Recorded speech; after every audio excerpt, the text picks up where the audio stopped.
What is up, ladies and gentlemen? Welcome back to FudgeMuppet. My name is Scott, here with Michael and Drew, as always. And today on the Elder Scrolls podcast, we are talking all about the vampires.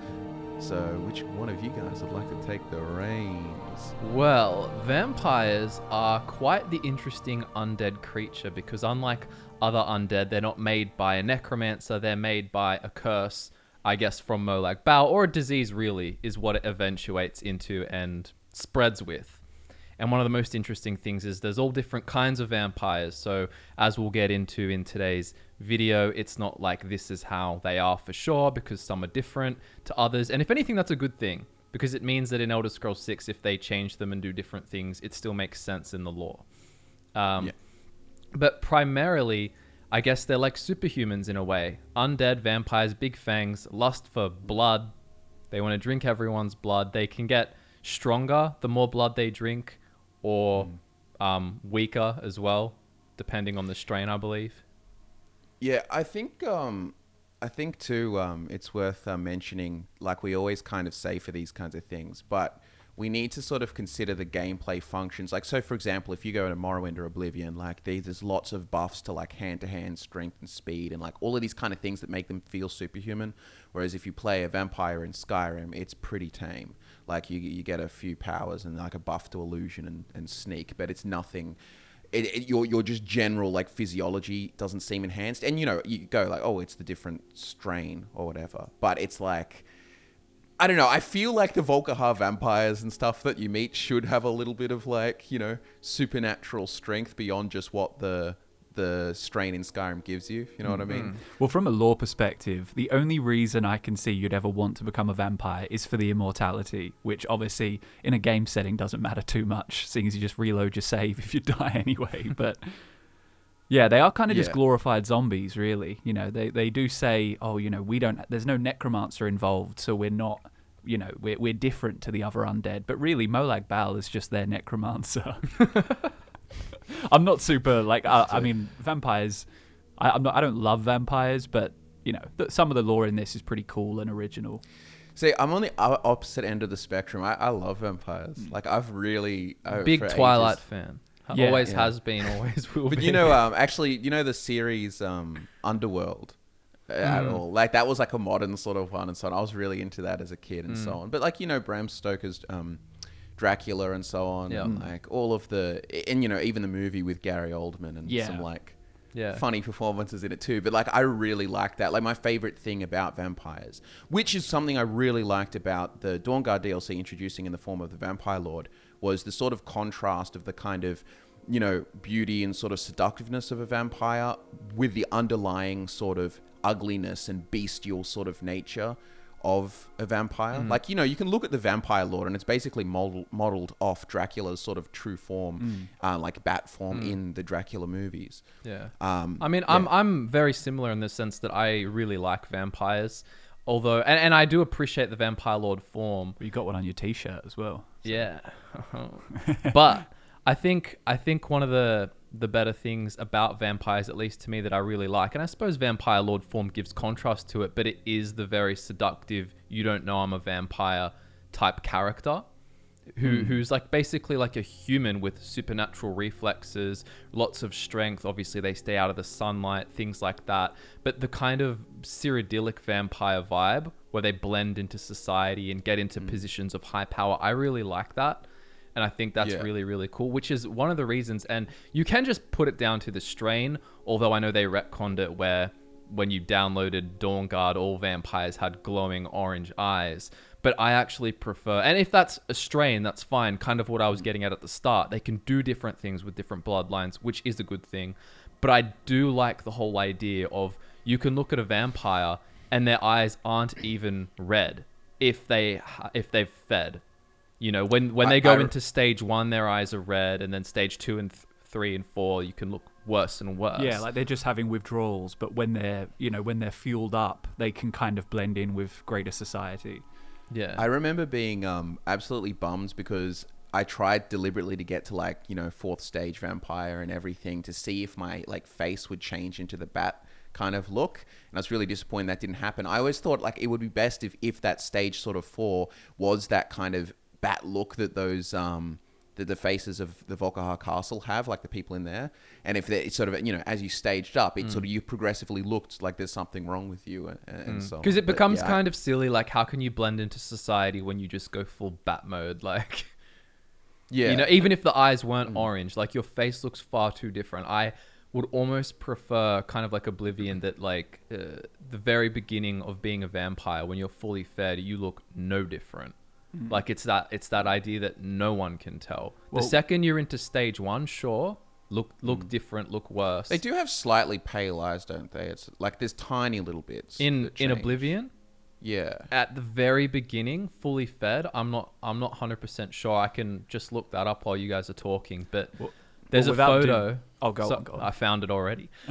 There's a photo, and I don't know how they characterized their character, but they have brown eyes, and then their eyes are red. I don't know. For some reason, I just remember absolutely being so cut because I got random vampirism on my like wood elf character that started, and back then I was a kid. I didn't know how to cure it or anything or start that. So I can just pop it in our chat. Bosworth character went really ugly and got like gaunt cheeks and like it happens so easily as well. The complexion just messed up a bit. Like it went really pale, like in the inner parts of the face, but the outer parts were still tan. Yeah. Okay. Load up the picture I just sent to both of you in our chat. You can see that. I'm guessing the face on the far left probably was changed by vampirism. I mean, who would create that as their character? It's just my reason. We can show the image on screen. But you can see the eyes are definitely still brown. And I know that when you do the Vampirum Order quest in Oblivion, when you meet Cyrodiilic, who turns out to be a vampire, and I just played this quest recently, I'm looking at his eyes. They're just normal. I couldn't tell, and I guess that's the whole idea. You couldn't tell he was a vampire to begin with. Anyways, I agree with the sentiment anyway that like vampires, if they are fully fed and everything, should look at the very least the closest to human possible. Like even if there's even mods in Skyrim and so on that change the glowing eyes to when you're like engaging night vision. It like that's when the eyes glow. That's cool. And like stuff like that. Yeah, because that is kind of the appeal, isn't it? Like the idea of having to invite in the monster who seems like a charming, good person at first. You don't want them to look too monstrous, but then the ability to become really monstrous. It's without derailing. It's one thing I really liked about the Witcher 3 games interpretation of them with like Regis and Detlef, that they can totally blend in. They just look a bit goth. But then when they go absolutely berserk, the creatures they become are really awesome. And it's the same with the Vampire Lord form in Skyrim. And is it the same with the Netflix series? Like it was like really good? Let's not go there. Let's not talk about Netflix show. Well, I suppose we better start with the origin of the vampires, and that is a touchy one. So, and also because of YouTube's algorithm, I feel like there's certain words I'll avoid, but I feel like you can get the picture. But it all starts with a very, very ancient Daedric tribe, and basically there's Lemay Balefag is the very first one, and her Molag, I forgot what Molag Bal was trying to spite Arcade. He's a troll. He's like, I'm going to troll the cycle of life and death. So he killed and forced himself sexually upon Lemay Balefag, and then she died. And then another group of Needs came and found her, and she was laying there dead. And then basically on the funeral funeral pyre for her, which they were giving her a burial. She came alive and as a vampire, and then killed them all. And then so basically Lemay Balefag, or they call Lemay Bal, is the progenitor for basically all of the vampire. Well, I guess it kind of depends. Like for most vampires and the diseases you get, and there's certain like bloodlines, but then there's other ones that have been given directly to people, such as Serana and Serana's mother, via the process involving like what they call a daughter of Cold Harbor, which is very it's implied to be the exact same thing that happened to Lemay, something that you undergo as part of a ritual, and then you become a pure-blooded vampire, and that's sort of where the Volkihar bloodline started, for example. But yeah, so it's a thing intertwined with Molag Bal. The corruption. The spiteful element is is very strong in it, because the fact that they're immortal, I think, is what makes them, is one of the main things that at least makes them reprehensible to the gods. Like, mortals dislike them because they're kind of, they're beastly creatures that want to feast on their blood. But if any Aedra worshipping society is generally going to look down on vampirism, because you're removing yourself from the revered cycle of life and death, Arce's process of, like burial rites and all of this, you're taking yourself out of it, as well as being a menace to society. It's funny too, though. It's interesting that this is a similar story that happens. Like, two examples I can think of. One I'm about to say is that the gods sort of forsaking them. So LeMay, after it goes on that crazy rampage and killed a bunch of needs and so on. I should just add how hardcore it was. She forced herself upon the men that she was killing as well. Yeah, like it's extra gnarly.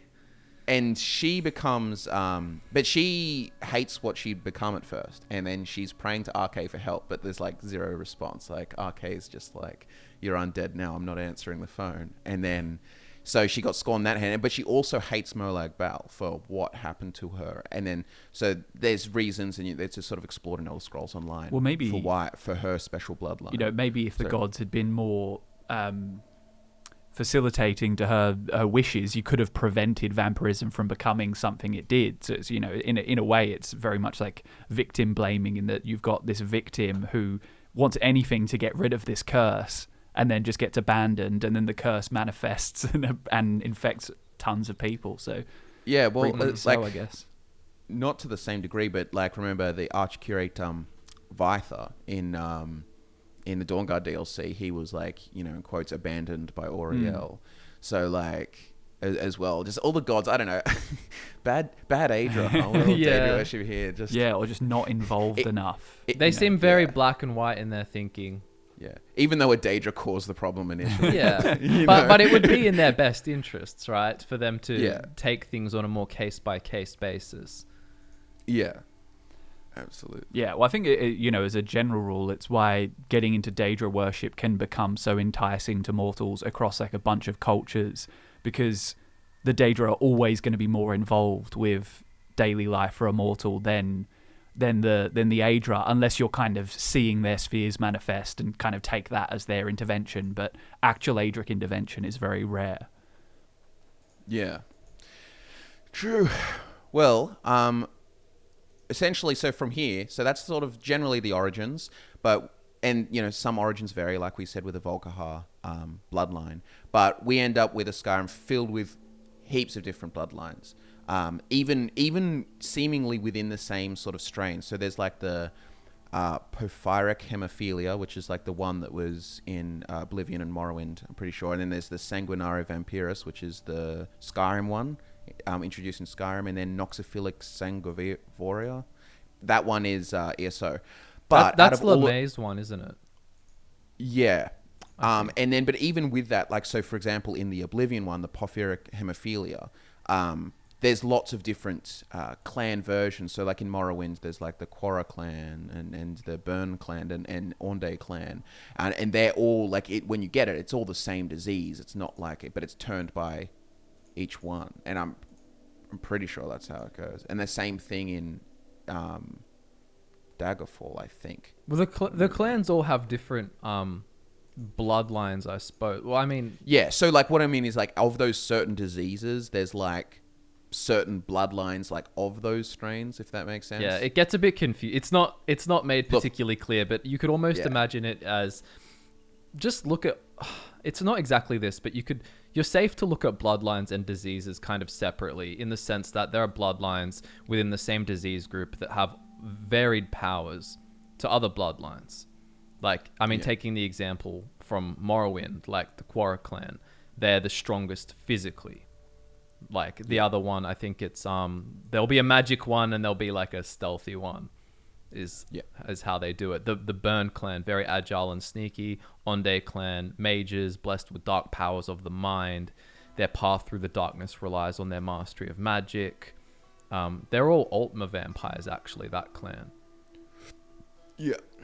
And also, like, with the various methods, there's been various methods of curing. Like, there's the Skyrim one, which is kind of lackluster. It's just like a black soul gem and a little What's the shrine. most convenient one? But then, in Oblivion, for example, curing that was a Much whole harder. ordeal. You needed a bunch of alchemical ingredients, including things from Oblivion. Like, I mean, when Because I say, the Deadlands, like the realm, you needed to get like blood, 'Cause I played- grass, Argonian blood. Because I was playing on 360 Oblivion the first time, and I had that same Wood Elf character, the vampire. When I went to cure it, because you didn't get updates and stuff if you weren't connected to the internet, which I wasn't, there was a glitch, and I think it was the blood grass. Like, even if you had the blood grass, you go to the witch, you press A, blood grass, but it's like, she doesn't recognize. She's like, the go get me inventory. more blood grass. So I could never turn my character from an ugly vampire into a normal one. I was so gutted. It's fine. It was a different era back then. Like, you were more used to dealing with game-breaking glitches, or just like, well, this is how it is. It's the same thing as I got, like they sold the Shivering Isles in disc form as an expansion that you could install on your Xbox, and I installed it and everything, and then I couldn't, it would never proc Sheogorath's speech before you walk into the gate. Because of a glitch, and that got fixed in the update. But then, so I basically never got to play the Shivering Isles until a bit later when the Game of the Year edition, I just bought that up, and it was all like together. But I could have connected to the internet, but I was a kid, I didn't know. and my parents wouldn't let me on. So. I feel like most of the times you figure out that you've contracted vampirism is just because you'll try to turn in a quest and someone will hate you or be really rude to you, and that's your like way of knowing that you've contracted this. It's do you know? Oh yeah, actually, I remember that. Because the one thing I do like about Oblivion 2 is when it makes it really abundant. Because you have to sleep more, but when you sleep and you have those like warped dreams, You have nightmares, and stuff essentially. Like nightmares, yeah. Like that's cool as well. Like I mean, it was just text, but it's a cool addition. Like I like when they explore the sort of peripheral elements of being a vampire and stuff like that, not just Sometimes text on screen is really nice. It's like even leveling up, where it would have a unique thing of like your, about your self-improvement or whatever, but all those little things, or as you hit a certain milestone in a skill, you would get a message and saying you are now a master swordsman, like all this practice and cuts have paid off and stuff like that is really cool. But I guess we could continue to go through some of the other bloodlines because they are quite interesting. I guess an initial fact that I think we skipped over was that when you contract one of the vampiric diseases, you need to go and get cured.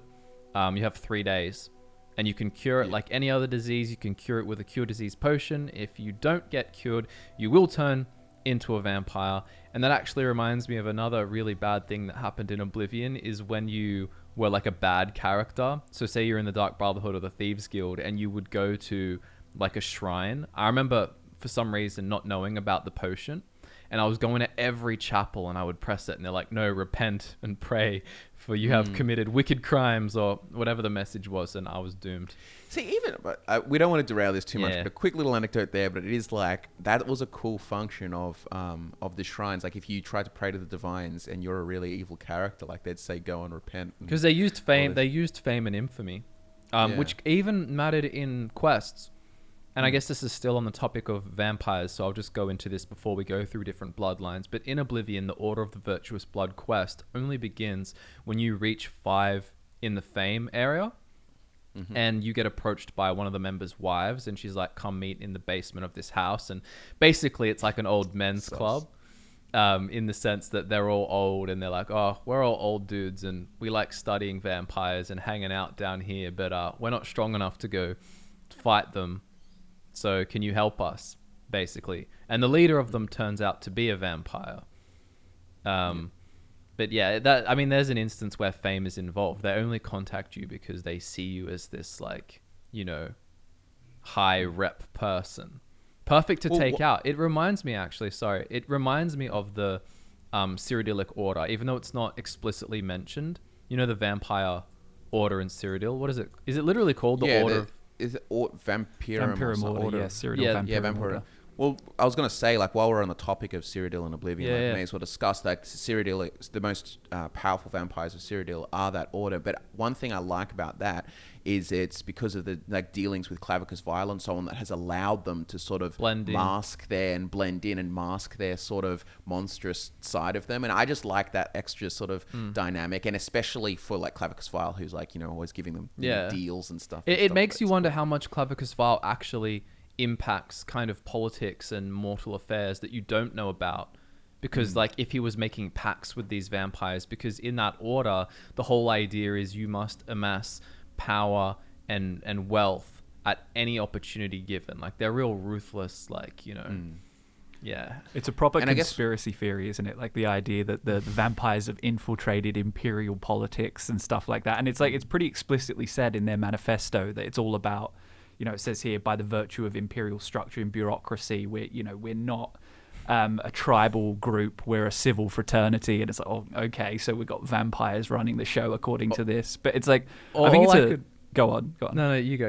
I was going to say, I feel like it's very much a thing, kind of like in real life with vampires, in that paranoia and wives' tales and things are really ingrained in the idea of vampires. Because, you know, I think it's in what's the Dark Brotherhood vampire's name in Oblivion? Vicente? But it's like there's the belief that vampires are weak to garlic, but he just actually has an allergy to garlic.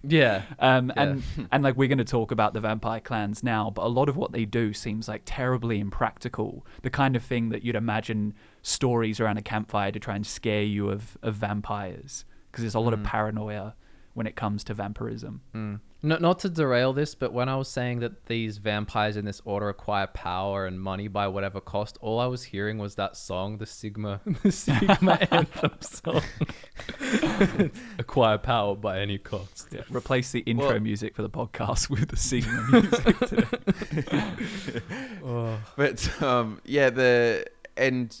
But they have kind of, he's not explicitly connected with, I don't think, but Janis Hasseldor, the Count of Skingrad, is a vampire. Yeah, and you help cure his wife. And that's a very interesting thing, because his wife refused to feed, but instead of becoming, like, she hated what she was, but instead of becoming really powerful, she fell into a coma. And then basically you give him the cure to kind of like give to her so that she can drink it, become not a vampire, and then die because she's not a vampire, which goes against other law, which should mean like they're immortal. And that, I mean, like Serana, you cure Serana, she doesn't die. Perhaps it's her bloodline, but we don't know.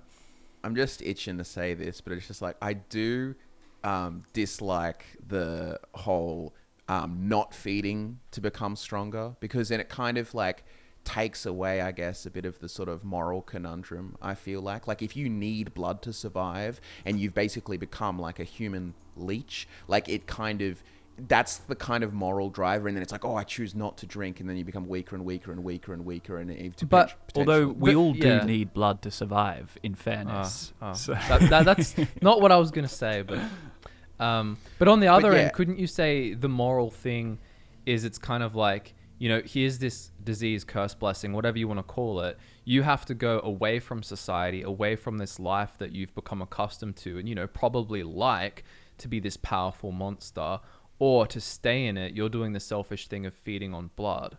Do you know what I mean? It's kind of like, I have to continue to drink blood so that I can stay here. And it's... But I feel like that's the drive, like the interesting sort of driver is when you do become like, you have to, because when you do have to eat blood, to be like people's, I would feel that most people want to be a part of society still, rather than living in a cave by themselves, growing more powerful. So therefore, like the driver should be, eat blood, have blood and so on, because but a dependency on it, like having to need it. And I kind of like both. I don't know. I can see cool elements of both, because it is I do like when you find an undercover vampire in a city and he's got his, contraband stash of human blood in bottles, and like that's how he's staying under the radar. I don't know. It's definitely a controversial topic, but I'm sure there are ethical ways to do it, or at least more ethical ways. Like, you got the Wetfang tribe of Black Marsh, who, it says, capture victims alive and keep them in a magic-induced coma, allowing the vampires to extract blood at their own leisure.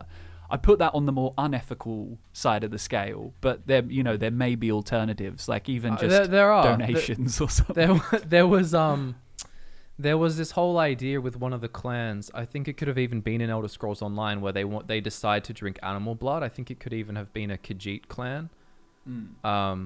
Might be wrong, but there is a clan, and they decided to drink animal blood, whereas the other part of the clan, like there was a clash of clans, And one of them, basically, one group wanted to keep drinking human blood or mortal blood, and the other part of the group, growing weaker or something, was drinking animal blood. Oh, that's such a cop out. Like just even though, because I don't know why. For some reason, I thought it. Yeah. Like Here we mortal. go. It is elsewhere. It is. So the clan mother feared they would spread the flu. This led them to feeding on thin-blooded animals, causing the members of the clan to weaken and their blood to thin. They were unable to defend themselves when necromancers came in and killed the clan mother. Then a power struggle occurred between those who wished to stick to feeding on animals and those that wished to expand their palate to people. So they were weaker when they're with animal blood. If they're weakened, then that kind of makes But up doesn't for it a that bit. make? But wait, if they're weakened by animal blood, wouldn't that imply that you're stronger if you have the correct blood or like blood in general? Yeah. Sorry, what do you mean? Well, like if you're, how typically you're supposed to get stronger if you have no blood, right? Yes. But they're getting weaker by having animal blood as opposed to human blood. But human blood should make you weaker. Yeah. I don't know. Eh?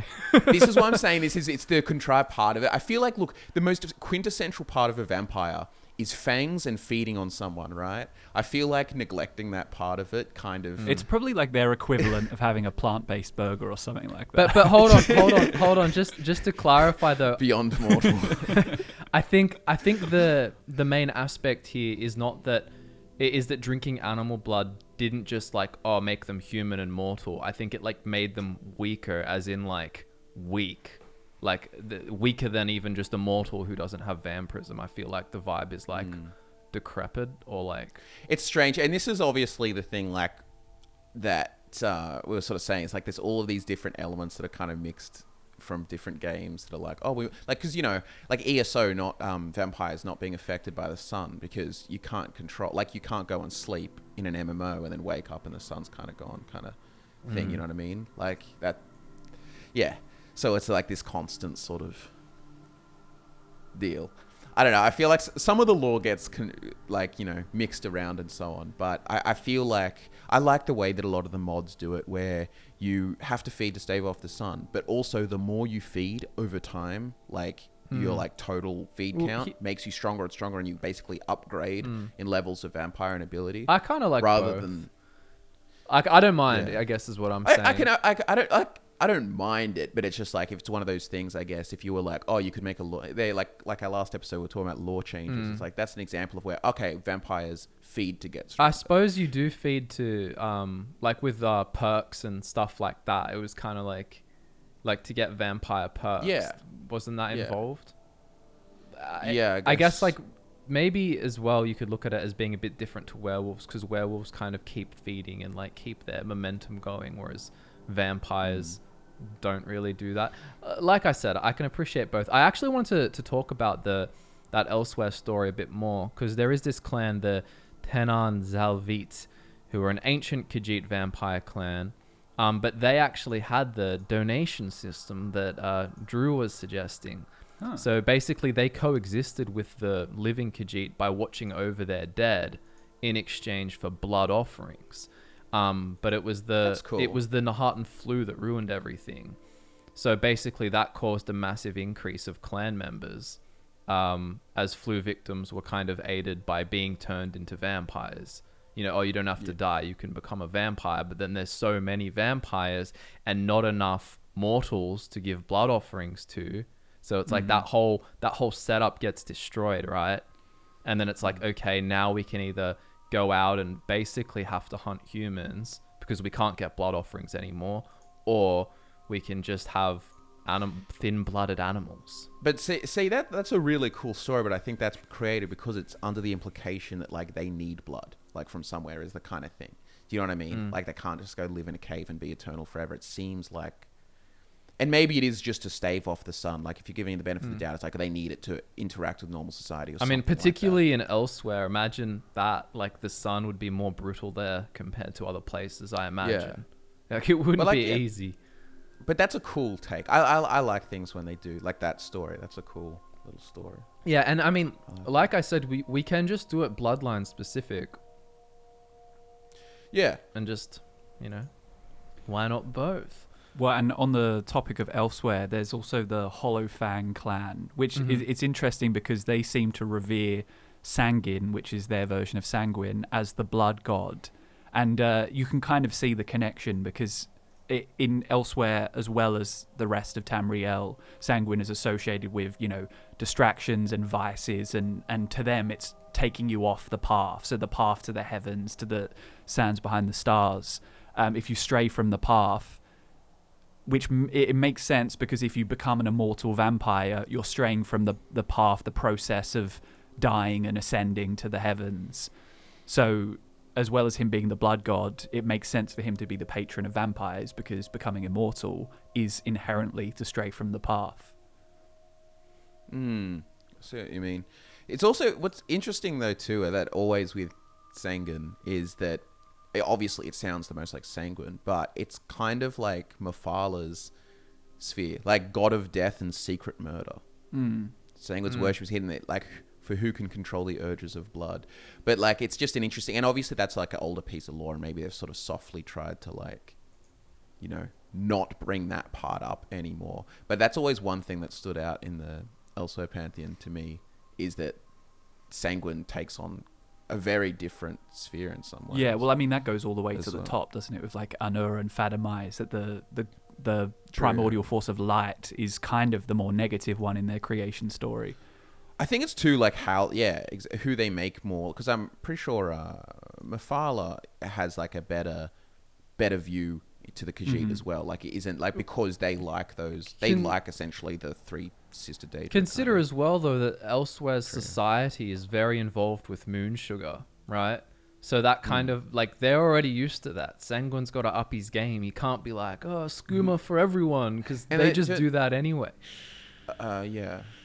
For some reason, what was I saying? Yeah, well, Sheogorath gets called the skooma cat. I feel like he might take on a little bit more elements of the sort of like debauchery and stuff for them. Like just that. Well, it's also like moon sugar on other races is much more likely to kind of have the negative effects and drive you a bit mad. But even Khajiit, if they abuse the substance too much, will have more powerful negative effects. So I guess that's where it's kind of like if you take too much moon sugar, if you get too into the skooma, then you head into the Shivering Isles. I feel like it would have to be the skooma, like the real concentrated, powerful stuff. Because they just put moon sugar on everything. It's actually funny, that clan you were talking about, Drew, they were trying to drink a vampire's blood. A dragon's blood in the Elder Scrolls Online to strengthen themselves. Then they'll become dragons themselves. Well, there's another example of drinking blood to get stronger, Scott. Yeah. Well, since we just did Elsewhere, we can like kind of duck over to Valenwood next door, because they've got some really cool vampires. So there's I get them confused. Telboth is the kid one? Yeah, so the Telboth vampires basically go into a family, kill a kid, impersonate that kid, and then the family comes back. It's like, oh, I'm living with my kid, and then, obviously... Then the kid kills the family. See, this specific example is kind of what I was getting at with the paranoia and the wives' tales. Like, imagine you just want to feast on some blood. You could pretty much just kill the family outright, but the idea of, taking and eating the kid when they're on their own, and then replacing the kid and mimicking them and infiltrating the family, making them love and trust you, and then killing them after like potentially years seems a little bit extreme and a bit sadistic. It is what makes vampires scary sometimes, because it's very different to like a werewolf. You get the impression they're not really going to play with their food, if you know what I mean.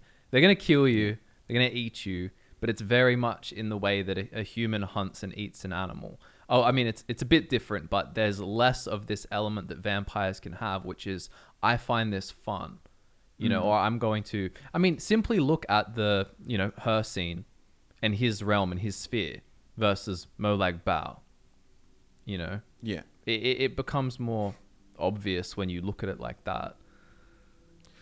The other clan is the Carilth clan that can disintegrate into mist, and that just sounds cool. But it sounded cooler, I guess, in the lore before you have things like the turning into bats ability or the mist stuff in Volkihar Skyrim. But like, I do like those sort of more the supernatural elements of a vampire, like go into a cloud of bats or turn into a mist, or it's funny, but like shape-shifting is even a vampire thing in a lot of traditional sort of lore, like being able to turn into a wolf and stuff, and that's other things. But turning into a mist. But what's interesting, and I'm assuming this has been added in ESO, is that they feed using horvors, which are like these big like tick-looking things that drink blood so to survive. So then they feed off the ticks in the reclusive. And then I feel like you also have the Yekef clan, who apparently swallow men whole, which could be just a story, but it also makes you think a bit of the Sayesi snake men of Akavir. The idea of kind of like a serpent just engulfing the entire person. Yeah, it's kind of like I mentioned, like a supersized version of when in Witcher, when the vampires like they turn into that bat form, they get angry with that, but then getting bigger and bigger and bigger, like these big needle teeth. Yeah, it's kind of cool. But like, and there's also the Bonsamu vampires, who we don't really know much about. We know that they're indistinguishable from normal Bosma unless seen by candlelight. So I get the impression that means that no matter how much they wouldn't feed, they wouldn't turn into like some obvious vampire. At least, why go to the point of saying that they're indistinguishable? Yeah. Unless seen by candlelight. Although, what defines candlelight?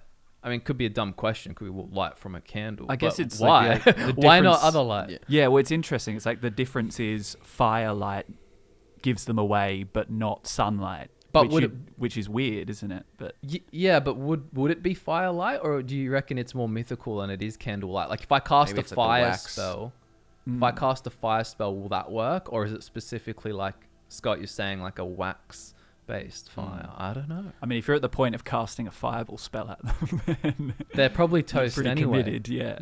And that's another thing we should say. Vampires do have not just strengths; they have weaknesses. Primarily to sun and fire and things like that. And I really want to see that in Elder Scrolls 6. Let's give us more advantages and more drawbacks. And I want advantages in humanoid form, not just vampire lord go crazy into a big creature mode. There's something else I desire out of Elder Scrolls 6 is actually like a release date. Bloodlines. Yeah, I was about to say the game itself. But like Morrowind, like how Morrowind had the Ornde and Burn and so on.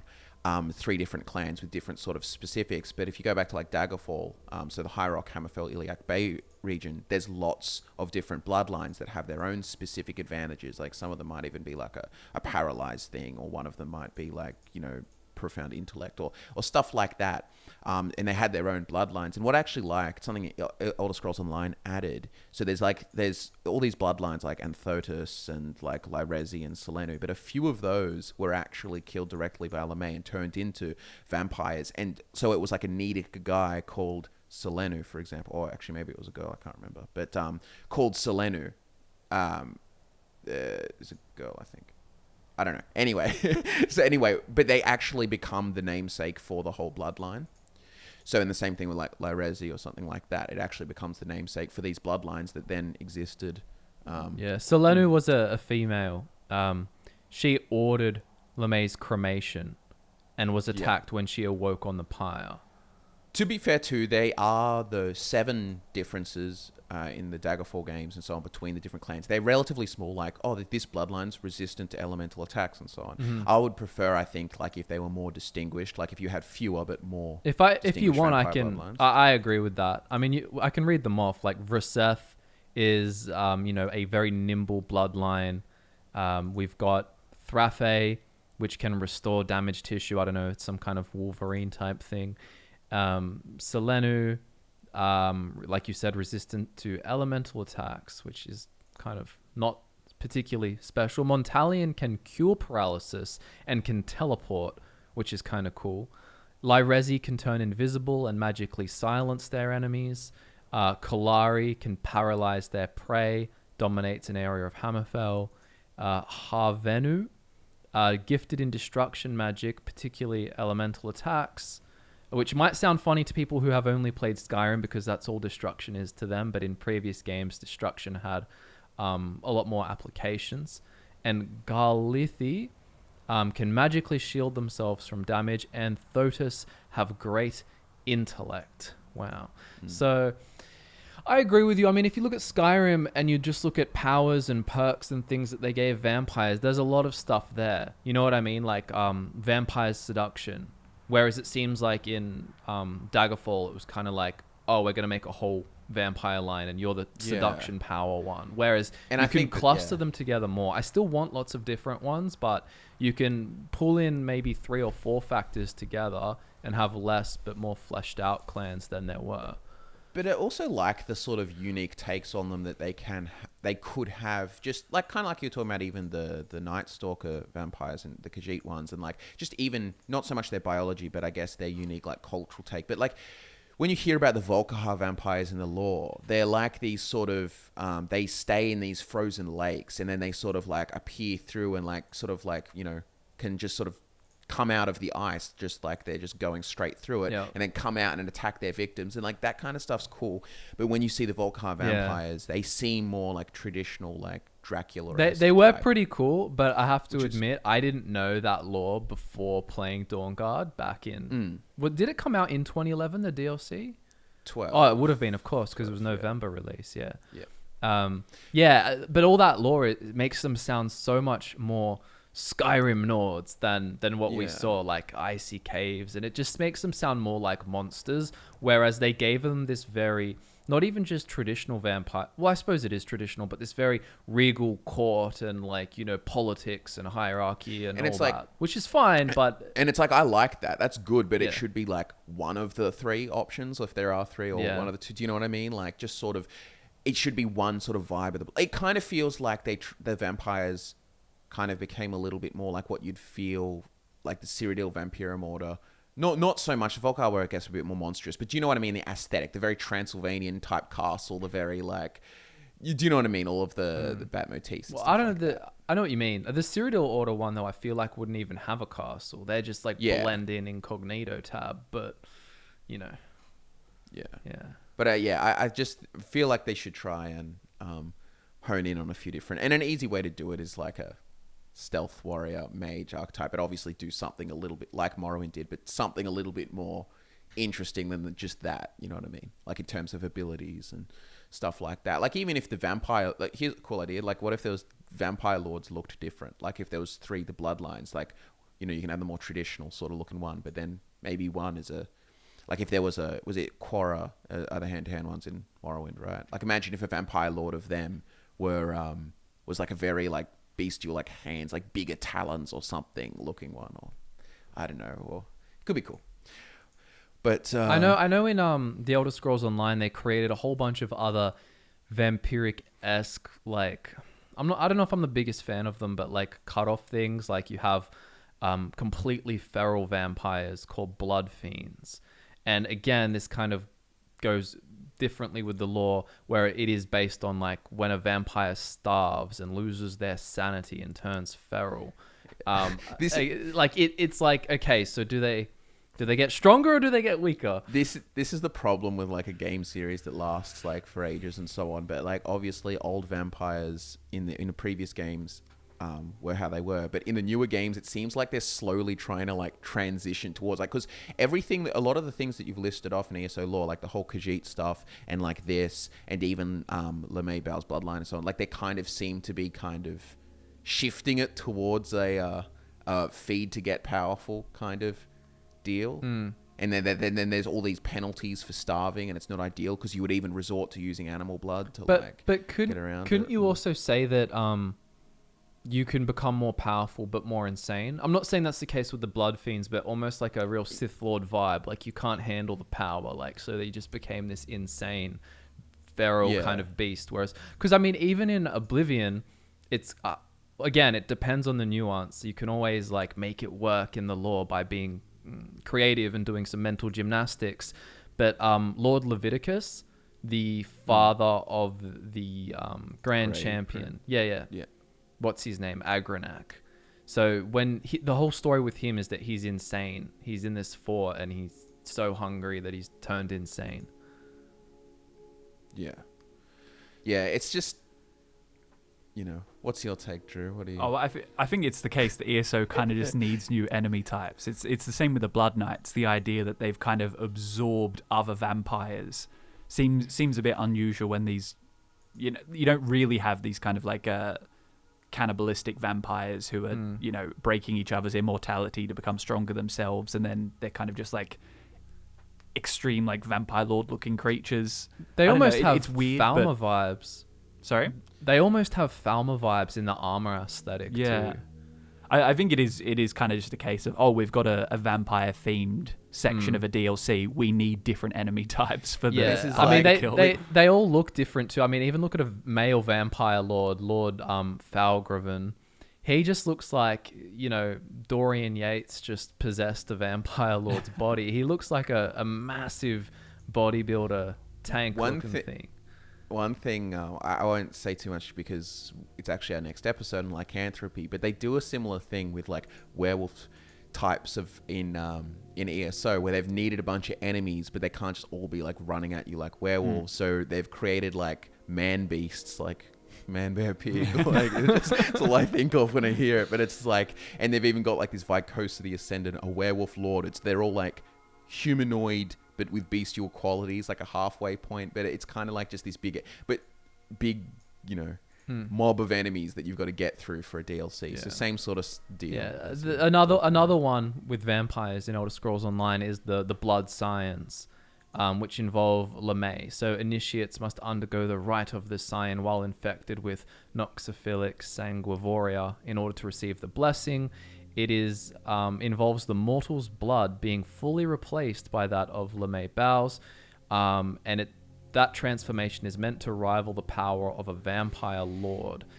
They grow more powerful the more they feed. They can sense their prey through walls and envelop themselves in a swarm of bats. They don't even have the aversion to fire, some, that lesser vampires possess. And if you look at what a blood scion looks like, they kind of don't look... I don't like the look of them.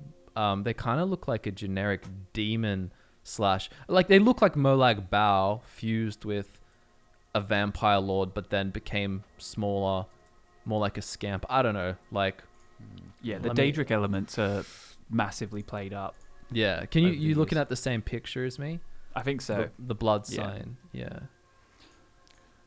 Lamau. Yeah. So and that's from having Lamay's blood. Yeah. Yeah. Do you think she's O blood type, like Lameo?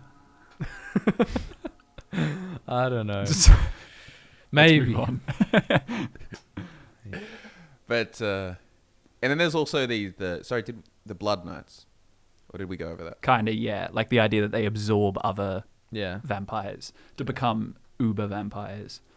And someone, Lady Asenia, was able to create her own Blood Knights by blending the bloodlines of several vampires using azure plasm as a catalyst. She would then infect vampires with this mixture.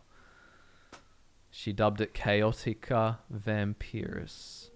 It only affects those already inflicted with vampirism. Yeah. Pretty gnarly. Yeah. What else is to say about vampires? Well, I mean, we could talk about their artifacts a bit. Like they have a few artifacts, although they're not particularly interesting. At least the ones in Skyrim, like the Ring of the Beast and Ring of, gosh, is that pronounced erudite or is that how you say erudite? I always forget how to say that. I don't know.